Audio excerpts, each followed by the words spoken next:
शादी होकर के भोले बाबा ने आज तक हमसे कोई कपट नहीं किया और तुम कपटी बता रहे हो।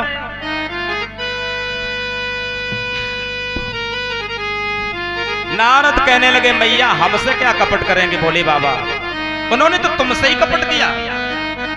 क्या कपट किया?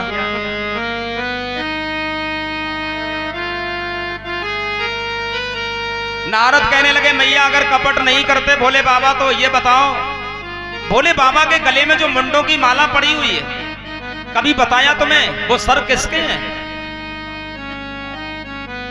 पार्वती मैया कहने लगी भोले बाबा ये बात तो हमें आज तक तो नहीं बता पाए। तुम नारद बिल्कुल ठीक कह रहे हो। नारद कहने लगे मैया हम तो पहले से कह रहे भोले बाबा कपटी है कपटी।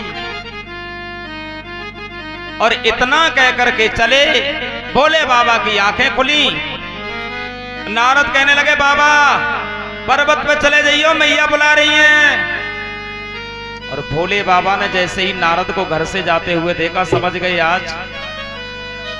आज कुछ गड़बड़ जरूर है, क्योंकि आज नारद घर में से निकले हैं। जैसे ही भोले बाबा पहुंचे हैं पार्वती मैया ने बैठा लिया है और पार्वती मैया कहने लगे हैं भोले बाबा तुम तो बड़े कपटी हो। क्यों? बोले बहुत कपटी हो, तुमने बहुत कपट किया हमारे साथ। अगर कपटी नहीं हो तो कभी आपने हमें ये नहीं बताया ये सर आपके गले में किसके हैं, ये मुंडों की माला आप क्यों पहने हैं?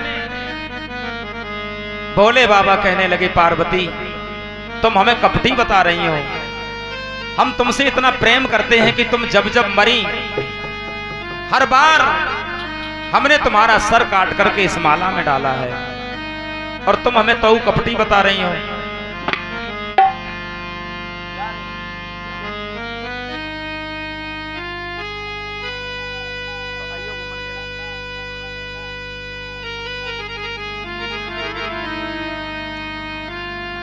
पार्वती मैया कहने लगी भोले बाबा तुम अगर हमसे इतना प्रेम करते हो तो हम क्या तुमसे कम प्रेम करते हैं? तुम बताओ तुम्हारे सर कहाँ हैं, हम भी माला बना करके पहनेंगे तुम्हारे सरों की। भोले बाबा कहने लगे हम कब मरे ही ना, हमारे सर कहाँ से हैं ये? पार्वती मैया कहने लगी भोले बाबा तुम मां कपटी हो, हम तो कपटी बता रहे तुम मां कपटी हो। क्यों? बोले हम मरते रहे और तुम आज तक नहीं मरे तो तुम्हें हमें क्यों मरने दिया? भोले बाबा कहने लगे पार्वती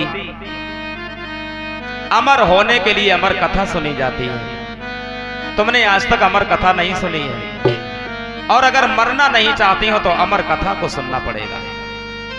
पार्वती मैया कहने लगी भोले बाबा ये सती का शरीर नहीं, अब मैं पार्वती हूं, अब मैं मरना नहीं चाहती हूं, तुम हमें अमर कथा सुना दो। आज उसी समय अमर कथा सुनाने के लिए भोले बाबा तैयार हुए।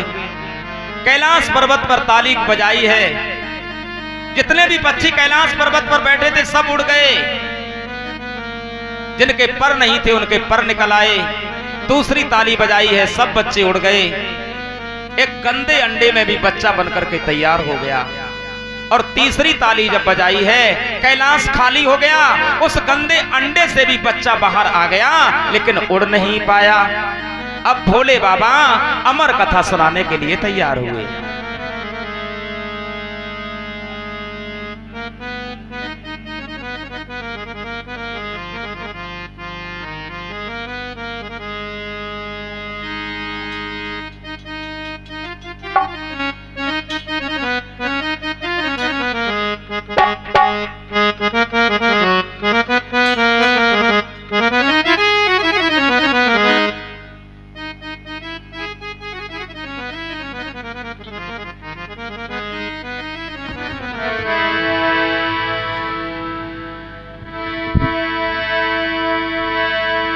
अब भोले बाबा अमर कथा सुनाने के लिए तैयार हुए।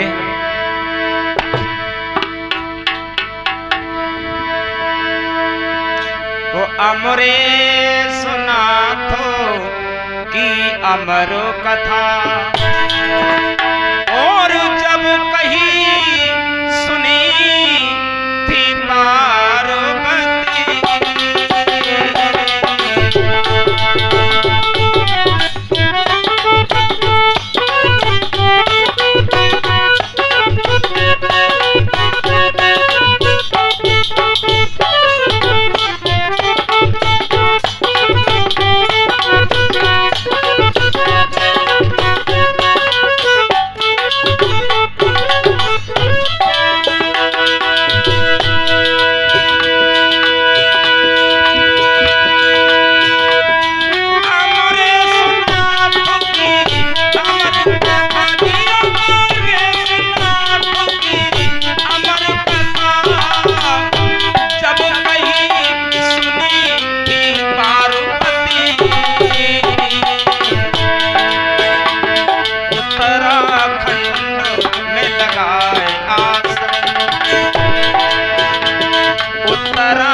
भोले बाबा अमर कथा सुनाने लगे और अमर कथा सुनते सुनते पार्वती मैया के पलक भारी होने लगे।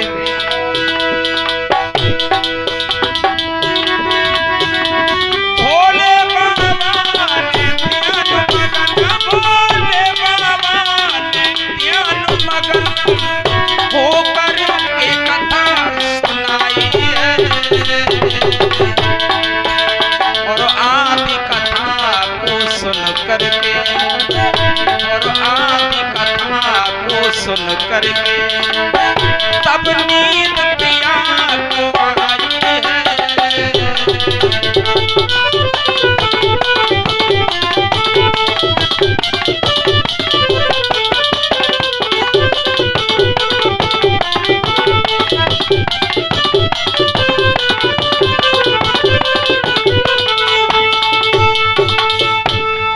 आदि कथा हो पाई होगी तब तक पार्वती मैया को नींद आ गई।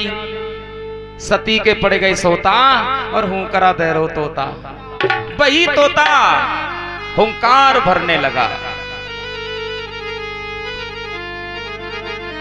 जब कथा पूरी होने को आई तब तक पार्वती मैया की नींद खुली। पूछने लगी भोले बाबा वहां से आगे फिर क्या हुआ, वहां से आगे क्या हुआ?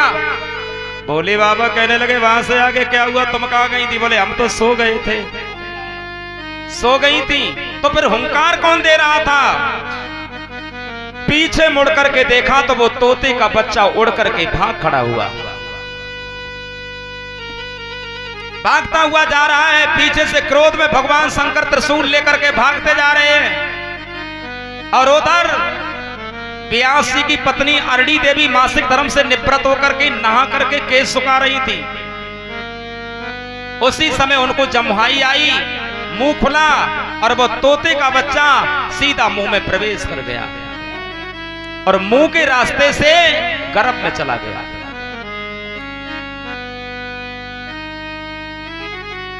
पीछे से भोले बाबा पहुंचे, कहने लगे व्यास जी तुम्हारे घर में हमारा चोर आया है। व्यास जी कहने लगे हमारे घर में चोर आया?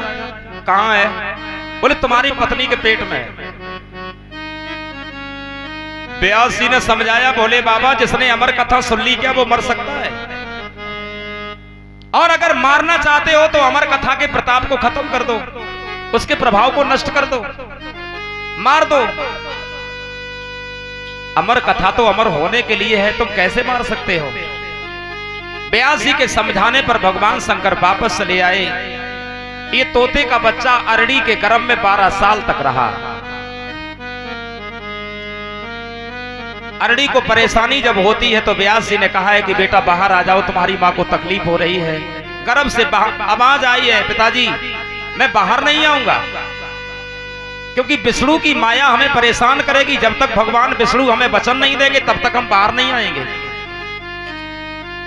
भगवान विष्णु ने गर्भ में दर्शन दिया है श्री सुखदेव जी को और वचन दिया कि हमारी माया तुम्हें स्पर्श भी नहीं करेगी, तुम बाहर आ जाओ। आज 12 साल के बाद में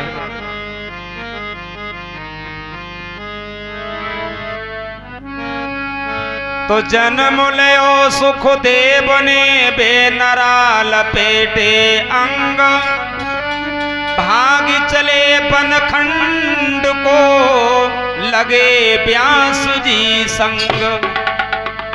जैसे ही जन्म हुआ पृथ्वी पर गिरे और उठ करके भाग खड़े हुए। पीछे से व्यास जी आवाज लगा रहे हैं बेटा खड़े हो जाओ, बेटा खड़े हो जाओ, तुम्हारी मां रो रो करके मर जाएगी, खड़े हो जाओ। सुखदेव जी ने तो कोई जवाब नहीं दिया, लेकिन वृक्षों से प्रकृति से आवाज आने लगी व्यास जी जिन्हें तुम बेटा कह करके बुला रहे हो ना वो कई बार तुम्हारे दादा रह चुके हैं, इसलिए लौट जाओ। इस दुनिया में कोई किसी का नहीं है, ये सिर्फ आंखों देखे का नाता है, न कोई किसी का पिता है और न कोई किसी का पुत्र है। आज उन सुखदेव जी ने गंगा के किनारे आकर के तपस्या की है।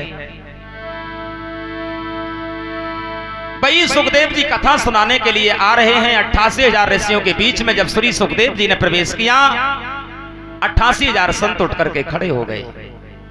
सुखदेव जी के पिता व्यास भी खड़े हो गए सम्मान में। संतों ने सवाल कर दिया, व्यास जी आपका तो पुत्र है, आप क्यों खड़े हो गए? व्यास जी कहने लगे हैं, भैया ज्ञान मार्ग में उम्र की तुलना नहीं होती है, जो ज्ञान में ज्यादा होता है वही बड़ा होता है। और इस समय 88,000 ऋषियों में सुखदेव से ज्यादा ज्ञानी कोई नहीं है, इसलिए हमने एक पुत्र का नहीं एक ज्ञानी का सम्मान किया है। आज सुखदेव जी व्यास आसन पर विराजमान हुए।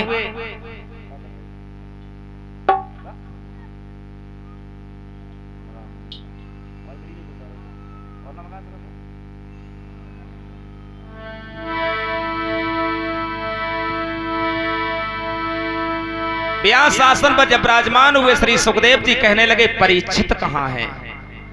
परीक्षित दोनों हाथ जोड़ करके खड़े हो गए, बोले प्रभु हम ही परीक्षित हैं, हम ही को श्राप लगा है 7वें दिन काटने का। श्री सुखदेव जी कहने लगे, परीक्षित 7 दिन का समय तो बहुत है, तुम्हें मुक्त करने के लिए सिर्फ एक क्षण लगेगा, एक क्षण। क्योंकि तुम अपने को शरीर मानते हो,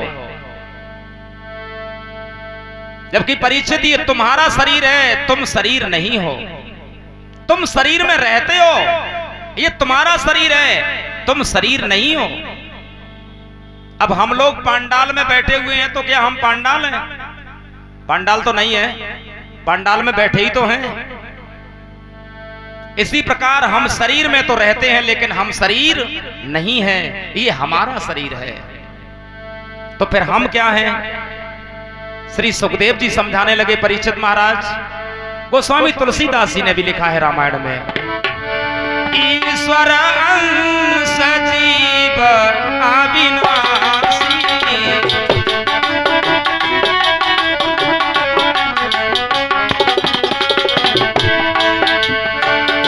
ईश्वर अंश जीव अविनाशी, चेतन अमल सहज सुख राशि।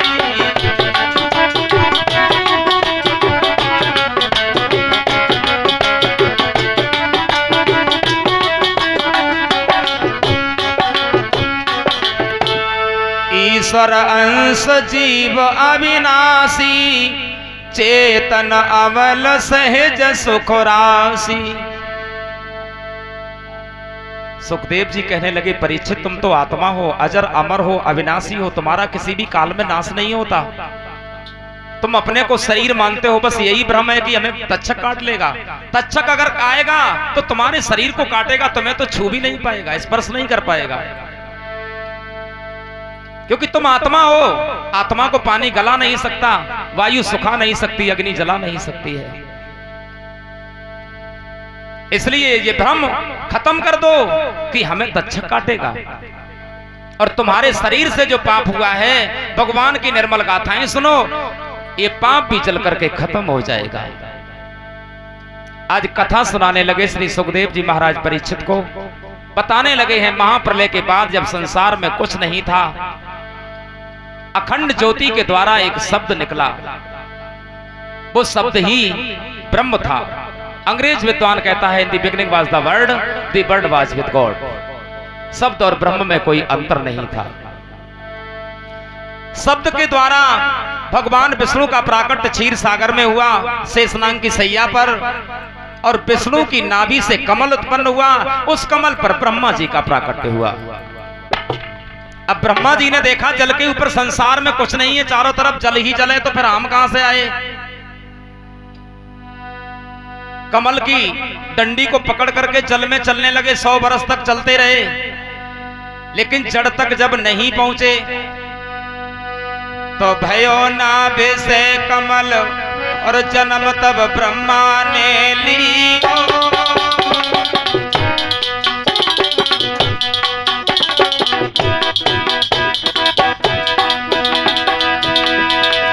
भयो नाभि से कमल, जन्म तब ब्रह्मा ने लियो,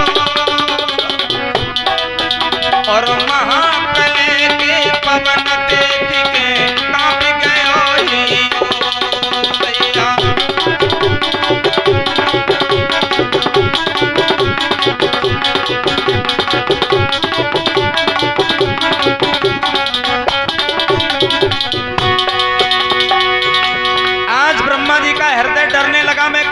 गया। 100 बरस तक जड़ की तरफ चलते रहे, जड़ तक नहीं पहुंचे, लौट करके वापस चल दिए। भगवान नारायण ने हृदय में दर्शन दिया, ब्रह्मा जी डरने की जरूरत नहीं, और तुम हमें ढूंढने के लिए निकले हो, ढूंढ नहीं पाओगे, हम तुम्हारे हृदय में हैं।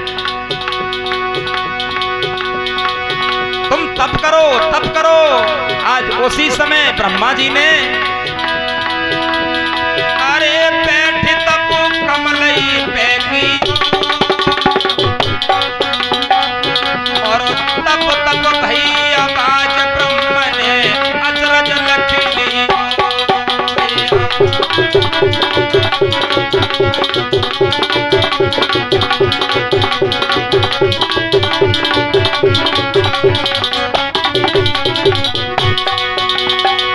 तप करने लगे ब्रह्मा जी। कमल की पंखुड़ी भी टूट करके पानी पर गिर चुकी थी, काई बन चुकी थी। श्री सुखदेव जी समझाने लगे महाराज परीक्षित, अरे डाली दई मुखों पर कफनी, अरे संतन के ढिंग बैठी बुझाए ले चिंता की अग्नि।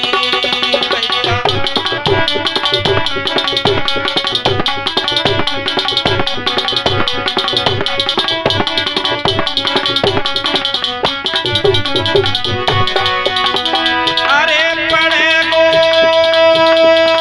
जब यम को डंडा, वे बंदे तेरे संग जाए नहीं लकड़ी और कंडा।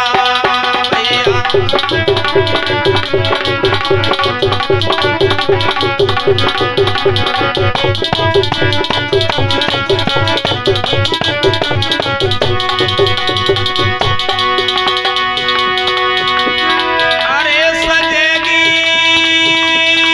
जब तेरी डोली, और धर्मर घट के बीच फूकेगी तब जैसे होली।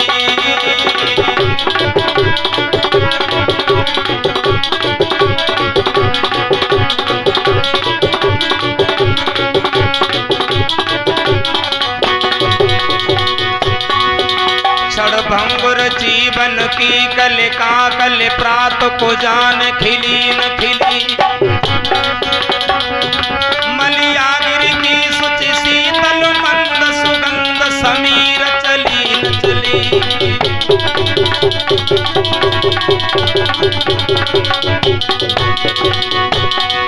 कलिकाल कुठार लिए फिरता तन नम्र है चोट झिली न झिली। रटिले हरि नाम हरि रसना फिर अंत समय में हिली न हिली।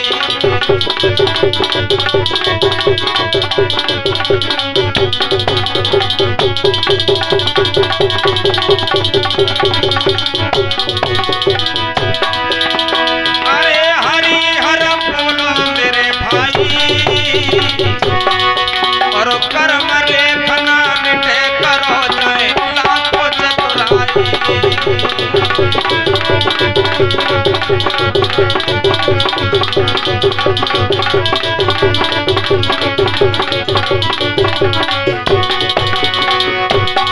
परसों प्रीतम लेवे आवेगे तू साची मान सहेली। परसों प्रीतम लेवे आवेगे तू साची मान सहेली।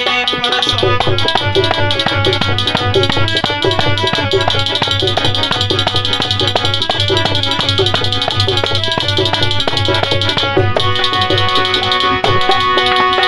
साची मान सहेली क्यों विठलाए रही नहीं नवेली। परसों प्रीतम लेवे सैया लेवे राजा लेवे आवेंगे तू साची मान सहेली। परसों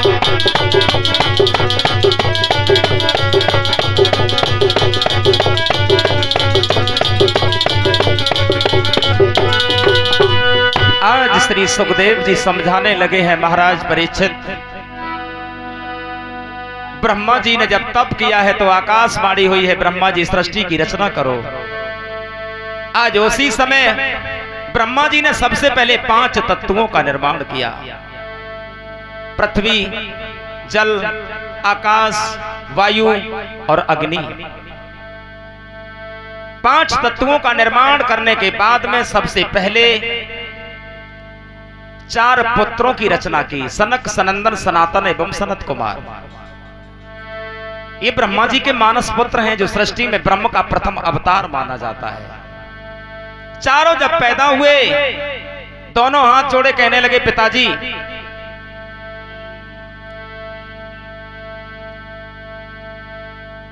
हम संसार में माया से बचे रहें, भगवान की भक्ति में लगे रहें और इतनी कृपा करना कि हम 5 ही बरस के बने रहें, इससे ज्यादा हमारी उम्र ना हो। ब्रह्मा जी कहने लगे, तथास्तु, ऐसा ही होगा।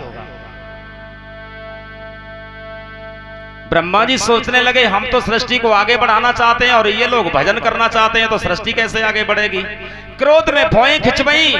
जब भौएं टेढ़ी हुई हैं तो प्रकृति के द्वारा रुद्र भगवान प्रकट हो गए, भगवान शंकर का अवतार हो गया। बोलिए शंकर भगवान की। शंकर भगवान प्रकट हुए। शंकर भगवान